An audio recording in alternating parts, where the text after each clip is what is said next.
So everybody, this is David Grissom. David's from Austin, Texas. And David has been with PRS Guitars almost since its inception, playing originally a Seafoam Green Standard, and eventually, after about a 12-year period, morphed into the DGT model, which he's holding.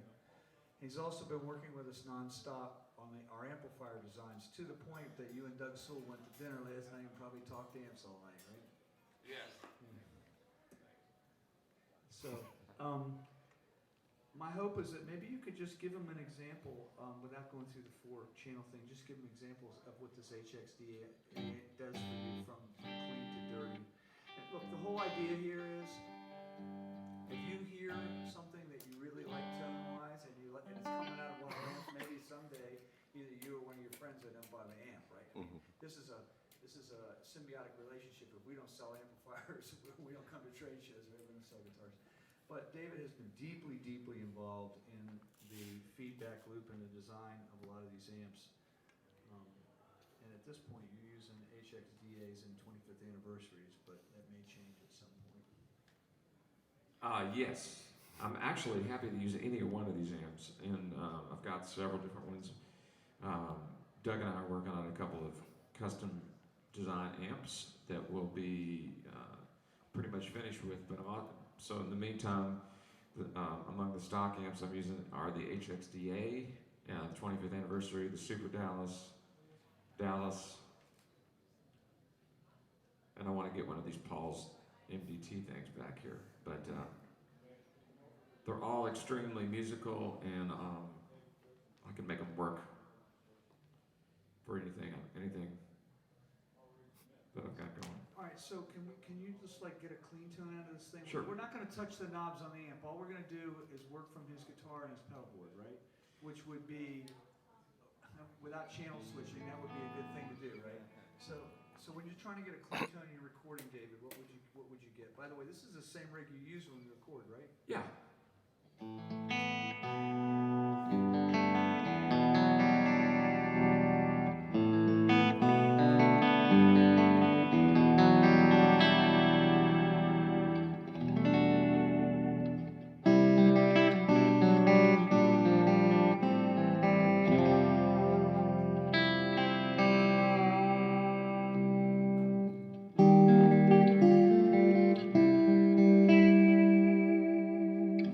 So that you'll see in a second when I kind of turn the guitar up a little bit more, but my whole philosophy is to get the clean tones by using the volume knob on the guitar. I set the amp up to where it will, when I play hard and have the guitar turned up all the way, I get a nice beefy, crunchy tone, and then instead of using a channel switching amp, I just turn the guitar volume down to say 7 or so, and it cleans right up really beautifully. These amps will do that in a great way, and they also respond to pedals in a wonderful way.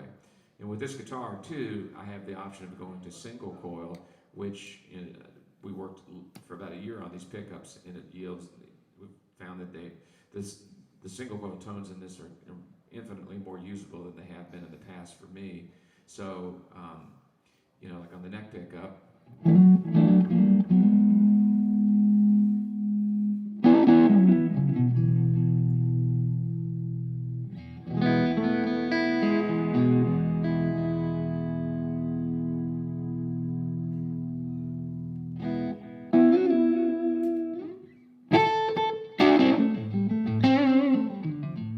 Get a really strat.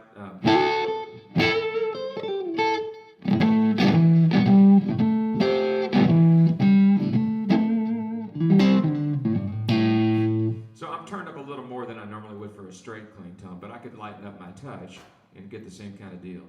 And go to the bridge pickup.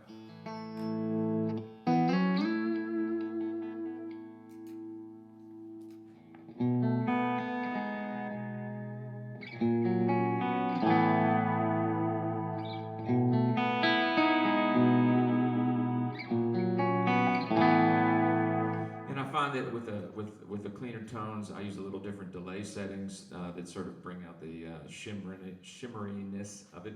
but you don't have to do that. You know, they sound wonderful. Just so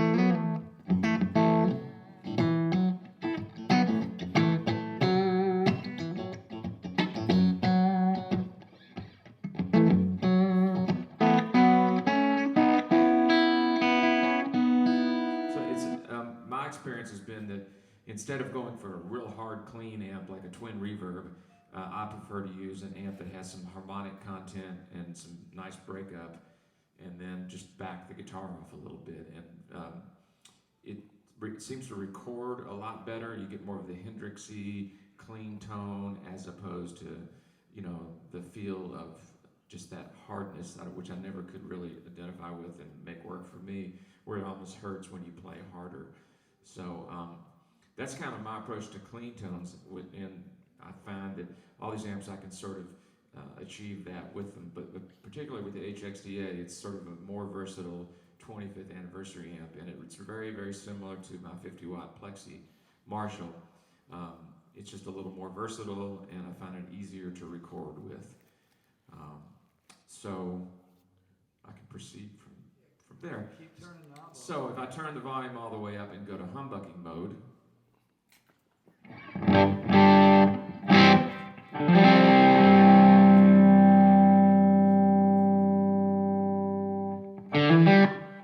didn't have time to dial the amp in, so I just turned the treble back a notch.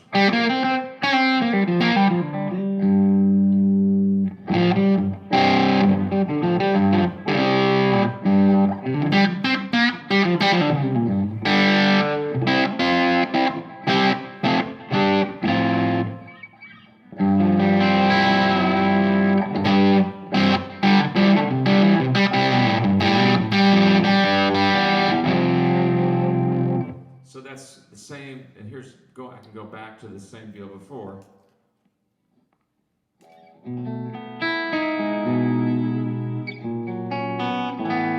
I just changed the delay setting, but it's the same. There's no overdrive pedals that are coming on or off, no change on the amp. That's something I always look for, is to have that touch sensitivity.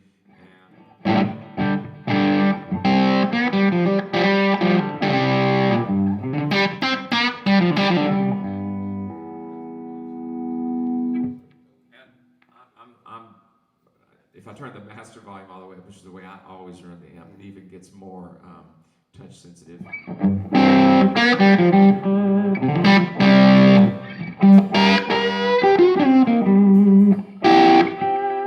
And it starts to rattle the acoustic guitars.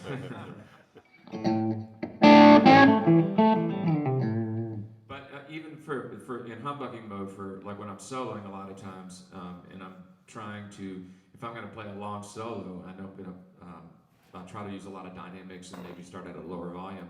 I really love the way, even in humbucking mode, I can back off the volume a notch, and it's still super sensitive.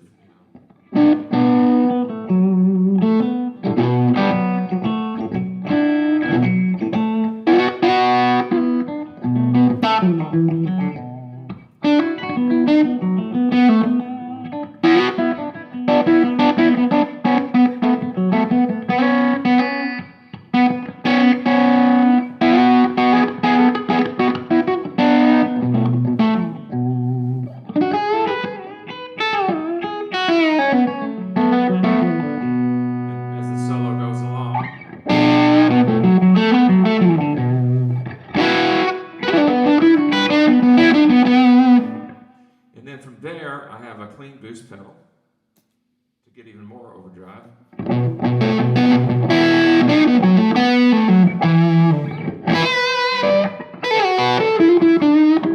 It just takes the same tone of the amplifier and hits the front end harder.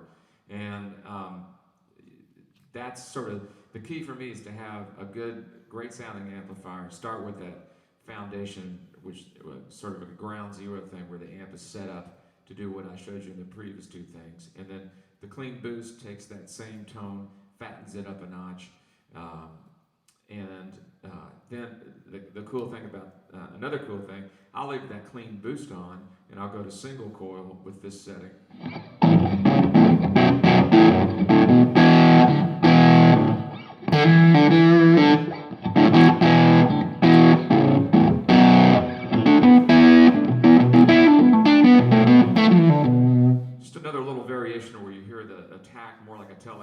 than you do a humbucking pickup. And from there, I could go to like more of a distortion pedal.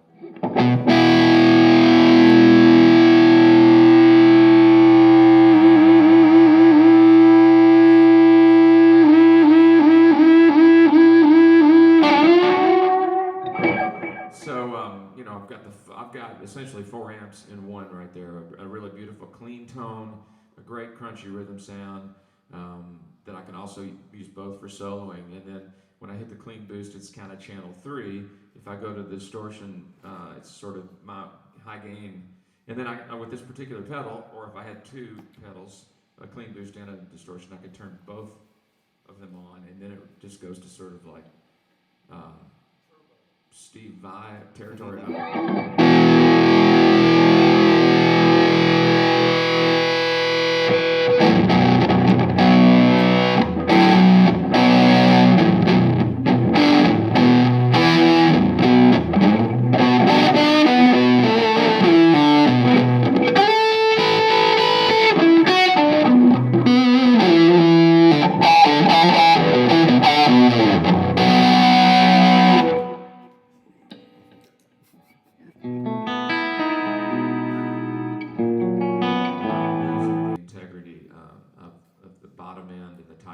And the touch sensitivity.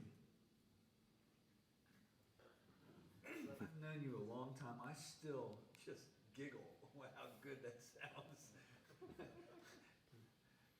that inverted fourth thing that you do just sounds Michael and I are sitting here. Inverted fourth, I have no idea what that is. It sounds like something from the Kama Sutra. What page is that on?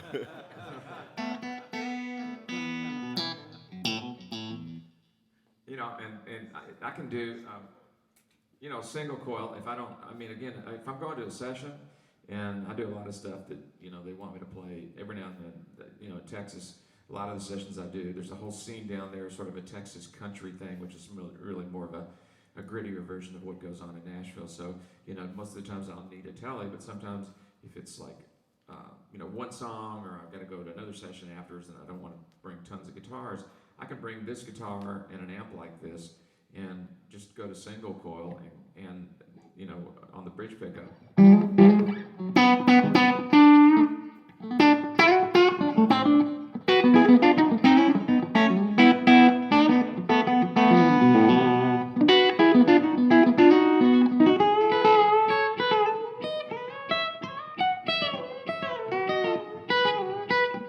Got a real Telecaster tone, and on the neck pickup, again, as I said, I have very much a Strat. If I need to do more R&B things, that's there too.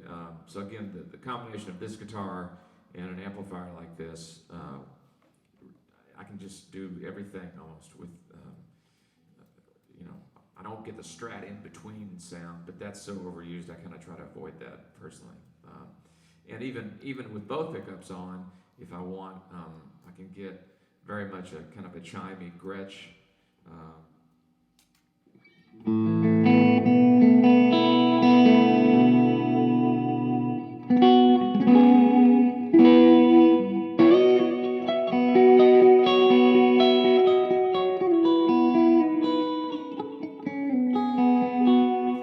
So it's got an infinite range of possibilities, just with a very simple setup without having to use an effects loop, channel switching amp, or a whole ton, you know, like having to bring 3 or 4 different guitars.